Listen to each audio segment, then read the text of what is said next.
What if the evidence that was supposed to prove his innocence was precisely the trap that destroyed his life? What if, instead of justice, what you received was a sentence based on lies, manipulation, and abuse of power? This is not just an assumption, it's the reality experienced by many, and today you'll learn the story of one of them. Leandro Costa was just one among millions. Worker, family man, man of simple routine, one of those who go unnoticed in everyday life. But in a matter of hours, he went from being seen as a citizen to becoming the criminal of the week. It all started with a brutal robbery in a downtown store. An injured victim, broken cameras, and no clear picture of who committed the crime. Still in a state of shock, the victim recognized Leandro, who had passed by on the street minutes before. A coincidence? For the police, that was enough. Leandro was arrested, exposed, labeled. The popular trial began before he could even say a word. But what really buried Leandro was not the dubious recognition, nor the absence of concrete evidence. It was something that justice usually considers infallible. Fingerprints. Police said they found them at the scene. A technical report was presented. His name appeared next to the word guilty, as if the truth were absolute, except it wasn't. And that's exactly where this story begins to distort and revolt, because those fingerprints which defined his conviction were never his. The most serious, they belonged to the police officer in charge of collecting evidence. An error? No. A scam. Cold, calculated, covered up.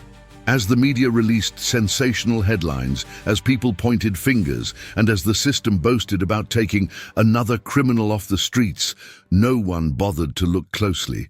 Nobody questioned the reports. No one asked, why would the prince be there if he never went into that store? Because when the ideal culprit is found, the rush to punish overcomes the desire to investigate. And Leandro, a man with no prior record, with a young daughter and his entire life ahead of him, was sacrificed in the name of a false sense of justice.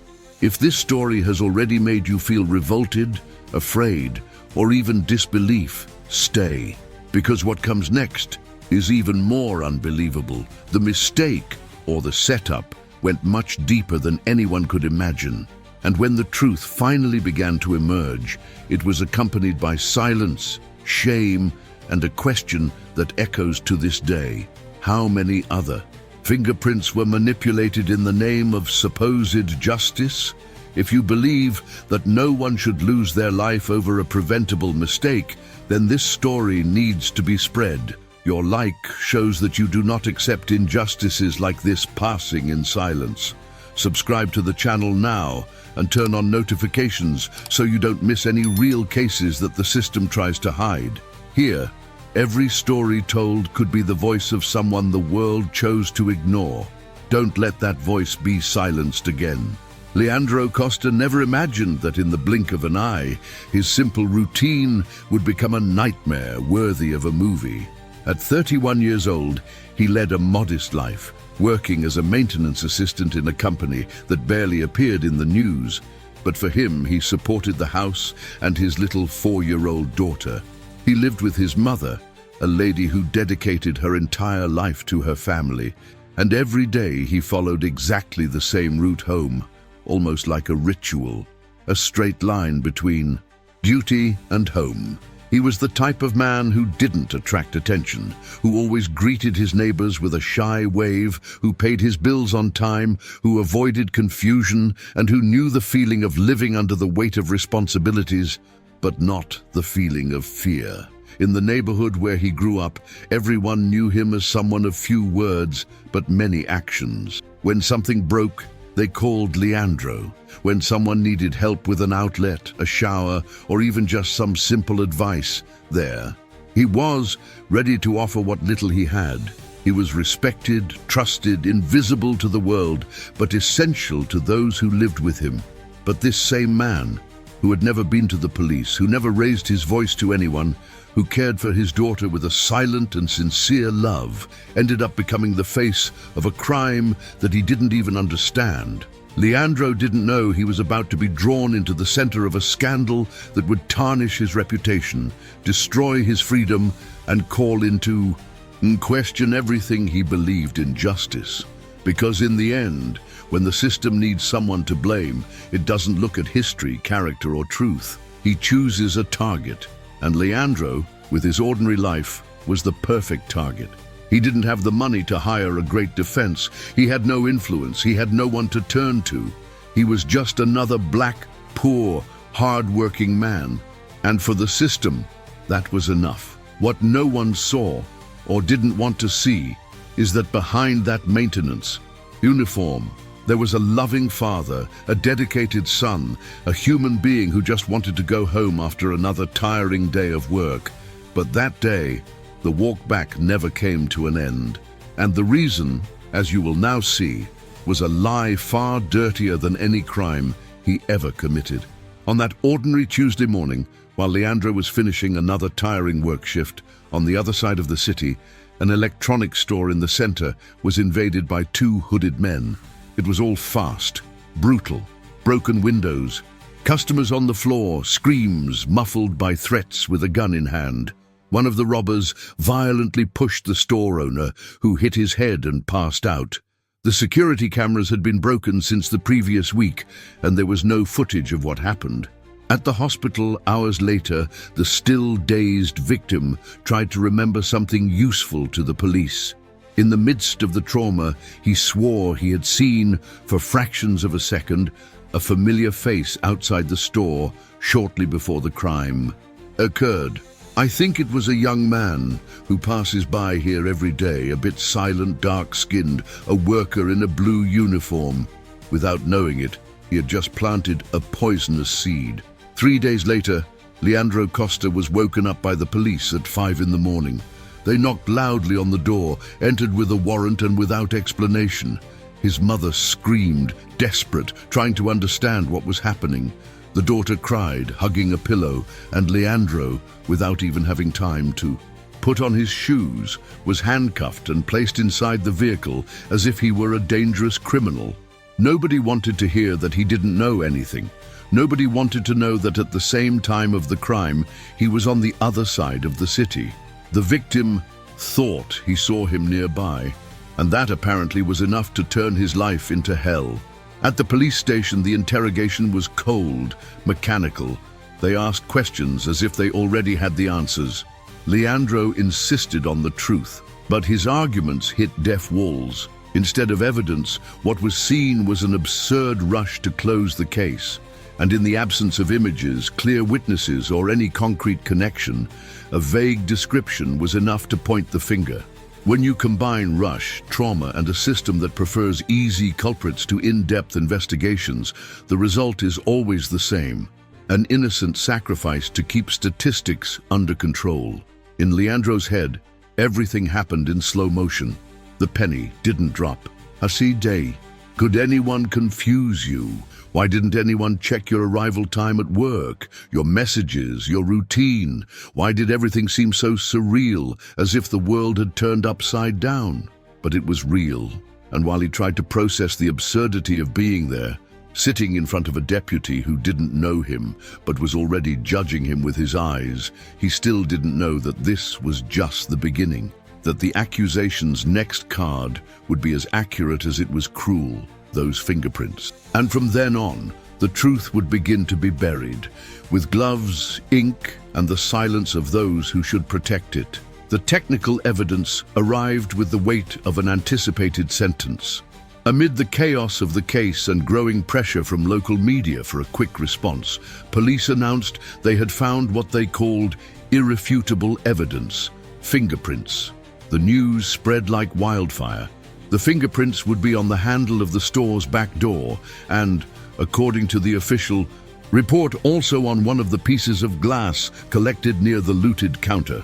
For the public ministry, and for a system accustomed to turning any doubt into a conviction, that was enough. Leandro had just been sealed as guilty, with no chance of defense. The responsible expert in a conference with journalists stated with conviction that the fingerprints were compatible with those of Leandro Costa in 2 different points of the crime scene. He didn't even look the defense in the eye when delivering the report, as if science were above questioning. The problem is that Leandro at no point had stepped foot inside that store. He never bought anything there. He didn't even know the owner. He passed by as he passed by dozens of other businesses in the center every day on his way back from work.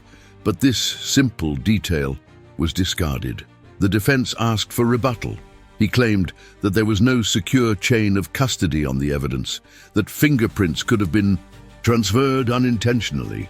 He questioned the fact that the glass and doorknob had been handled by police officers before the official inspection.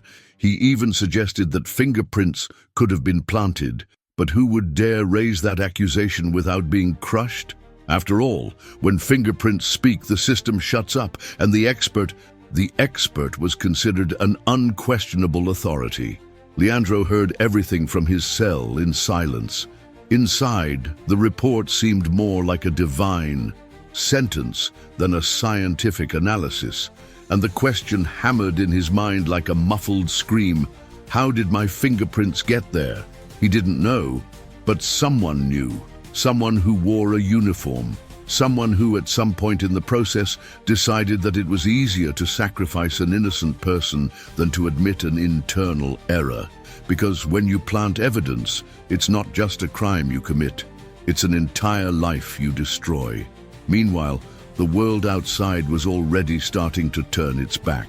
The press printed headlines such as "Digitals confirm Leandro's guilt" and "Crime solved with technical proof." No journalist questioned the context.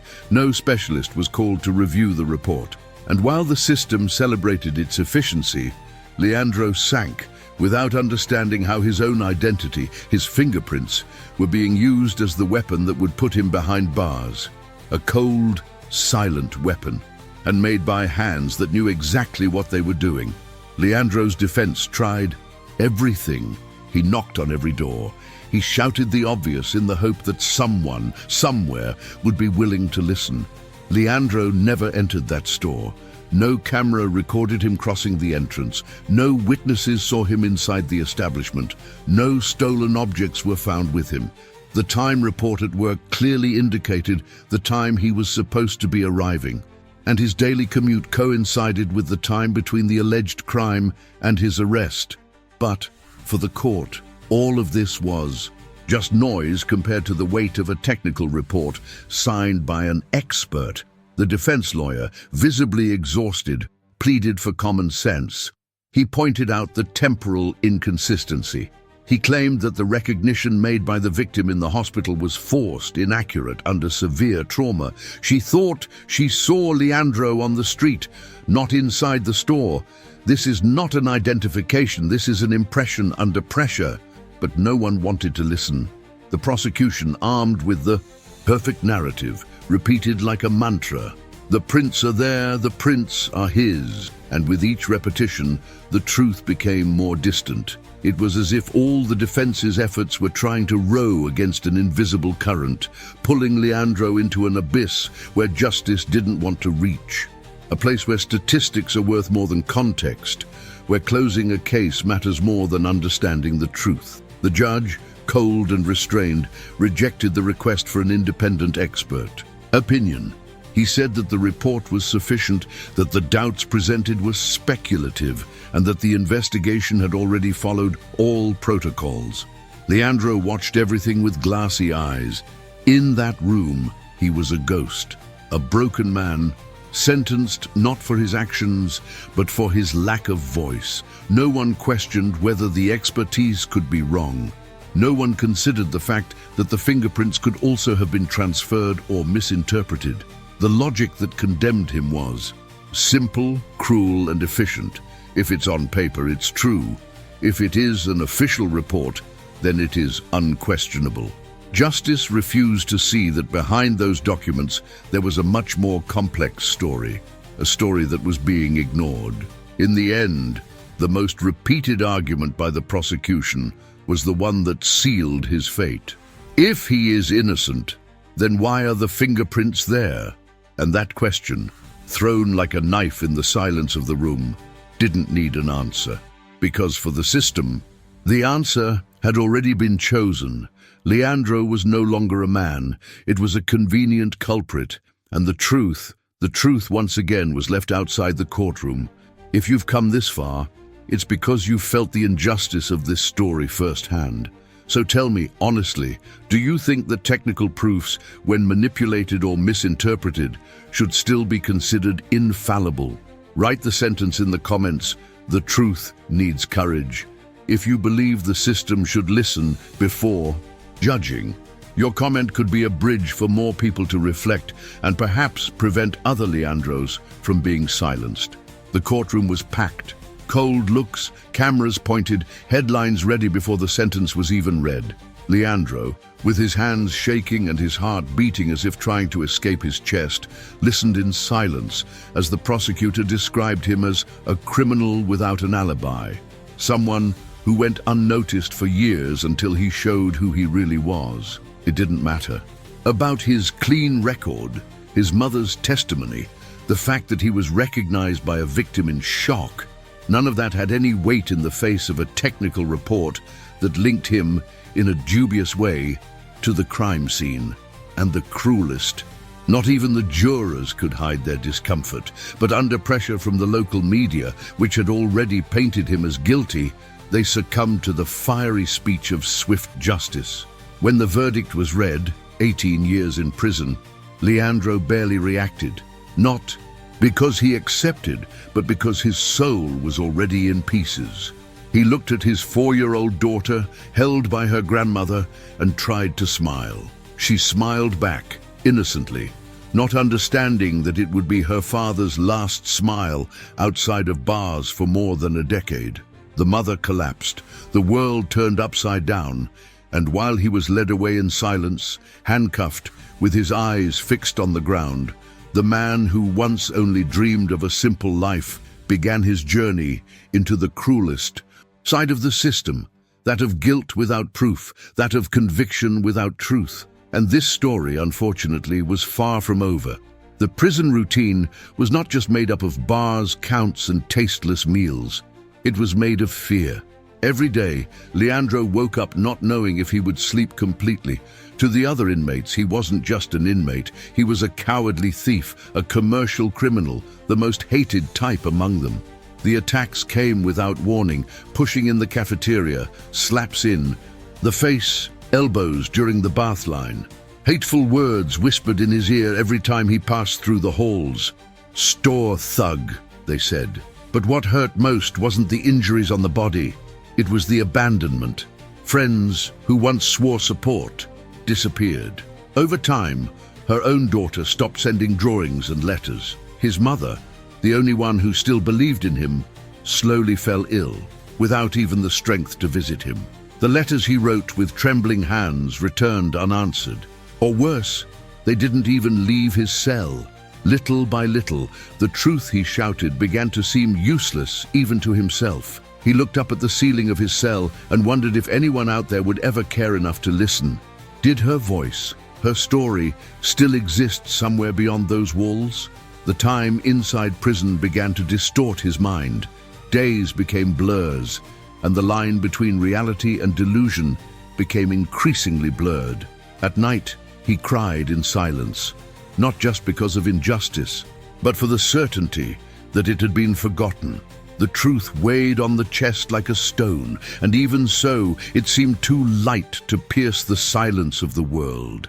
And it was in this limbo between despair and hope that Leandro continued to breathe, not out of will, but out of stubbornness. Because even though he was destroyed, there was still a question that echoed within him every day. Would someone, somewhere, still be willing to listen to the truth? Until, in one of those accidents that only the truth seems capable of creating, a forgotten recording on an old hard drive fell into the hands of a retired expert. It was a short, unnamed audio file hidden among folders of old reports. When he pressed play, he heard muffled voices, technical conversations, and then a sentence that chilled his blood.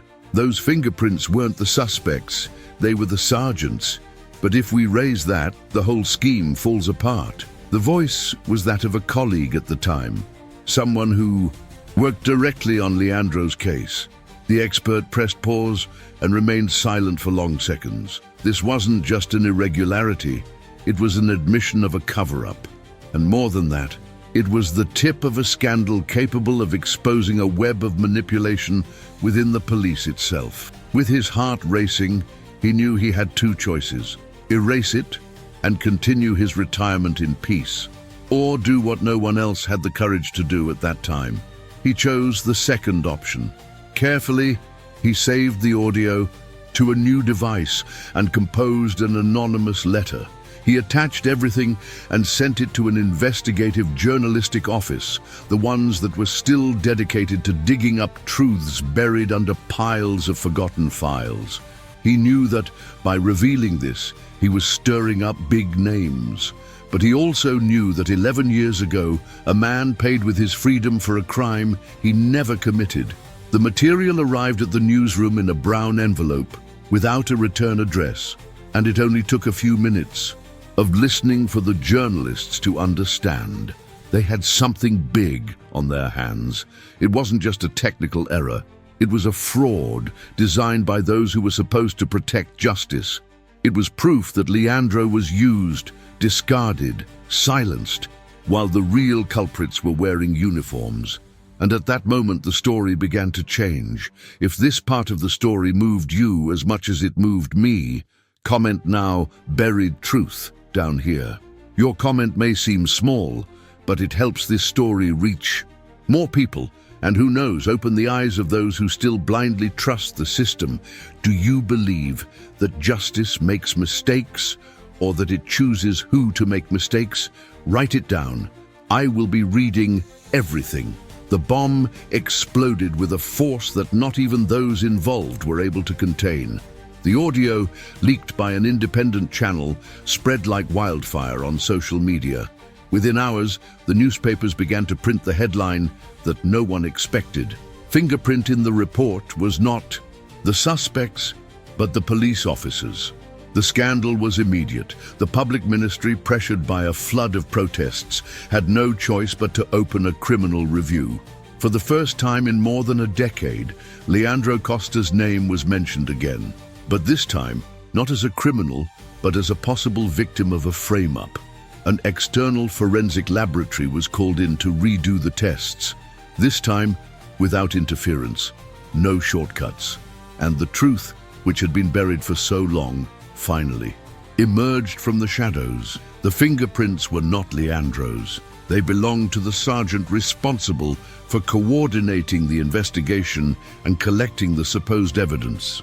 The same man who appeared in photos alongside authorities during the press conference at the time of the conviction. The same one who used Leandro as a trophy, as a symbol of police efficiency.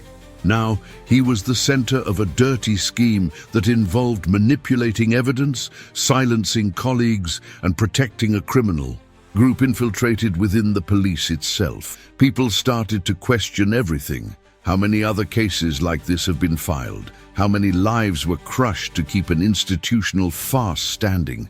Social networks were filled with outrage. Leandro, who until then was a forgotten number in the system, came to be seen as the living representation of a devastating judicial error. But none of that erased the years of pain. No trending topic on Twitter, no headline in bold letters could give him back the time that was stolen. While the media tried to turn the scandal into a spectacle, Leandro remained behind bars, hoping that this time someone would actually bring justice.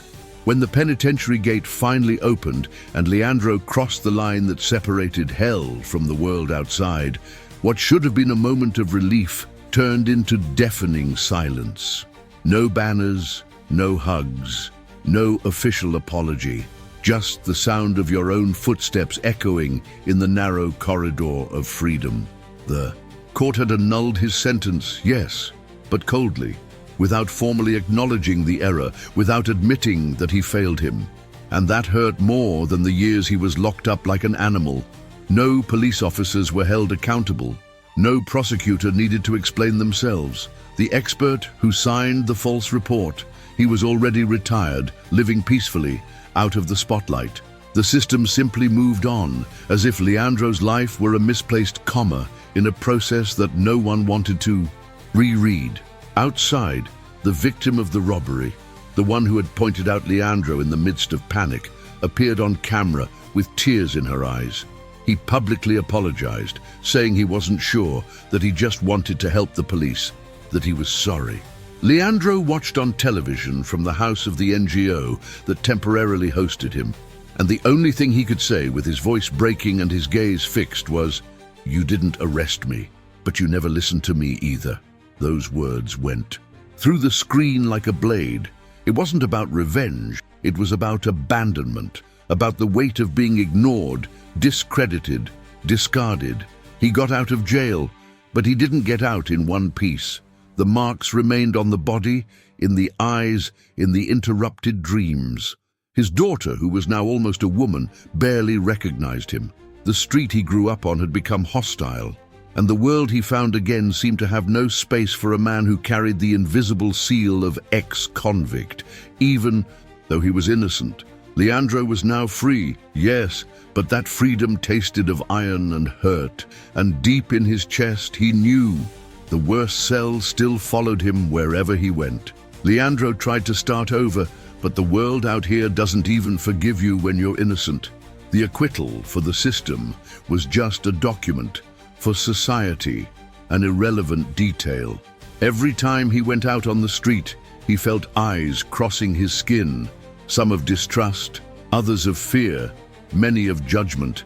For those who didn't follow the scandal until the end, he was still that robbery guy, and the cruelty of it was suffocating.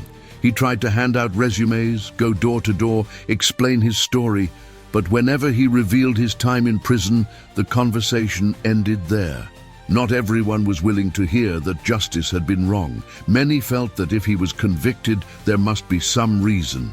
One mistake does not erase the stigma, and that mark was heavier than any handcuff. With his daughter, the reunion was a mirror of everything he lost. She grew up far away, formed her opinions from headlines and silences. There was no anger in his eyes.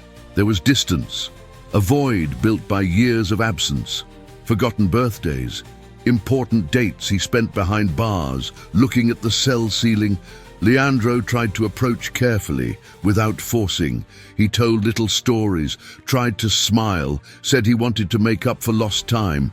But I knew that time doesn't come back, and that perhaps some connections will take a lifetime to be rebuilt, if they even have the chance. The NGO that helped him through the process was his only shelter. It was there that he found someone who called him by his name and not by his mistake.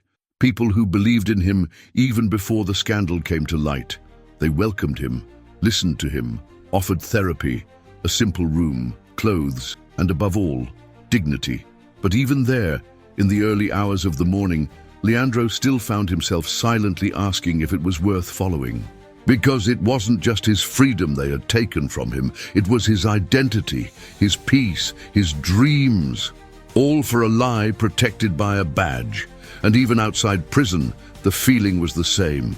Living locked in a world that still doesn't want to hear the truth. What if what we call evidence is actually a weapon? What if what we consider justice is just a dull gear, turning for convenience, while lives are crushed along the way? Leandro's story is not just about a miscarriage of justice. It's about a system that has failed in its most basic mission, protecting the innocent, when even fingerprints, the ultimate symbol of scientific certainty, can be falsified, when an expert chooses silence to preserve his career, and when those who should seek the truth prefer to protect their own names, then what is left? How can you trust something that doesn't hesitate to sacrifice a life to maintain a facade of efficiency?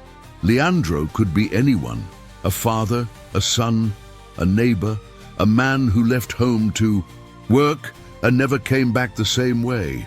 His story shows what happens when the rush to find someone to blame is worth more than the search for the truth. when society demands punishment before even hearing the facts, and justice becomes a spectacle.